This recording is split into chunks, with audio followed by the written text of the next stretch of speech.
My name is Lauren Murphy, and this is my audio article review. The article I chose to do was Storytelling for Fluency and Flair, a Performance-Based Approach.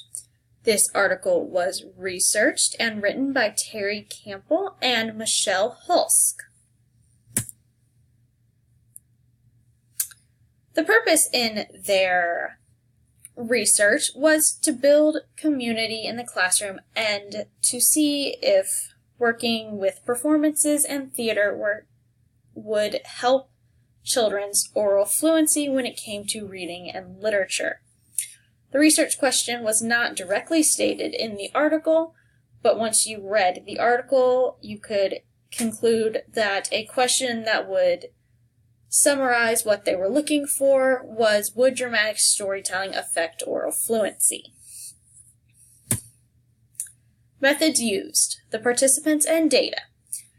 The participants were Michelle's third grade class. If you remember, Michelle was one of the authors of this article.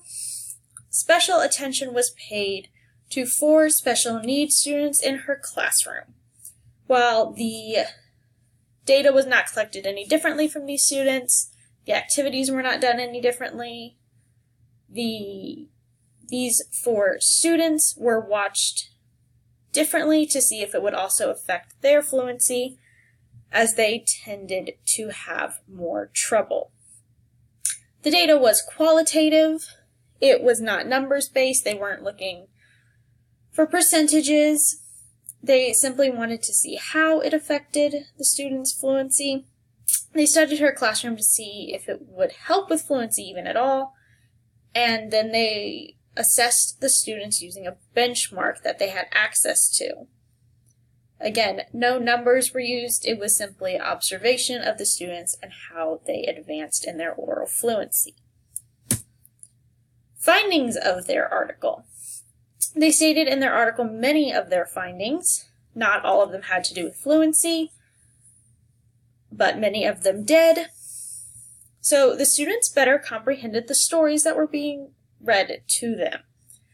The students had to retell the stories through acting and set up stage and props, so they had to go over the stories many times, and this helped with their comprehension, as well as having to learn their lines helped with their comprehension. The students took control of their own learning. As before mentioned, they did have to set up their own stage, work with props, and because of this, they took control and set out to know what they needed to do. As I mentioned before, 4 students in her classroom had special needs that affected their fluency, and all of these students improved, whether they ended up working in the plays on their own or they ended up using pictures to demonstrate. Their involvement in this theatrical activity improved their fluency as well. Students also got better at self-assessment. They knew when they hadn't comprehended something because they couldn't learn their lines, and they were able to go back and review themselves and help themselves without always needing the teacher to tell them they had done something wrong. Students were also able to make their own connections from how a text may sound and how we speak.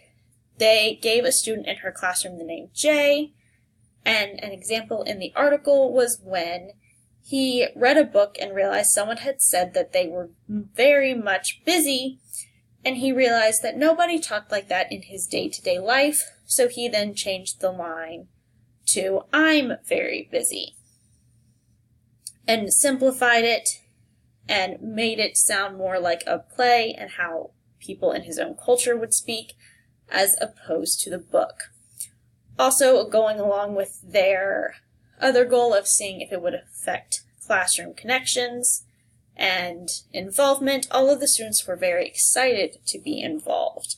No one seemed to shy away from the challenge, and all the students seemed to enjoy it, which helped with their classroom cooperations. Uses in my future classroom. My target age is kindergarten, so as far as fluency goes, it may be a little more difficult for them to read on their own and then put together a play, but stories are always fun for kids.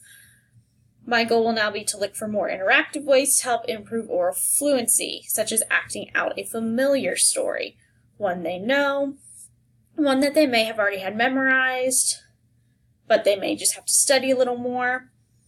That will be a goal now in my future classroom. And the teachers also mentioned having to allow flexibility.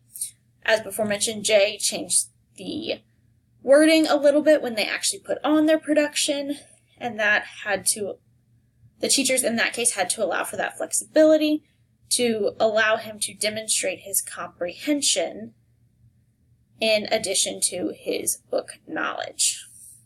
And I will need to look for ways to be more flexible in my future classroom. Classroom connections from our teaching reading class to the article I just read. The biggest thing I noticed in the article was how reading and them translating into theater reinforced their knowledge. Ms. Smith mentioned several times about how practice and repetition is important, as students do not just know how to be fluent readers. This reinforced that idea and the fact that they were having to read the book over and over and memorize their lines and then know how to put it on theatrically. And this is my reference page, and I hope you enjoyed my audio journal article review.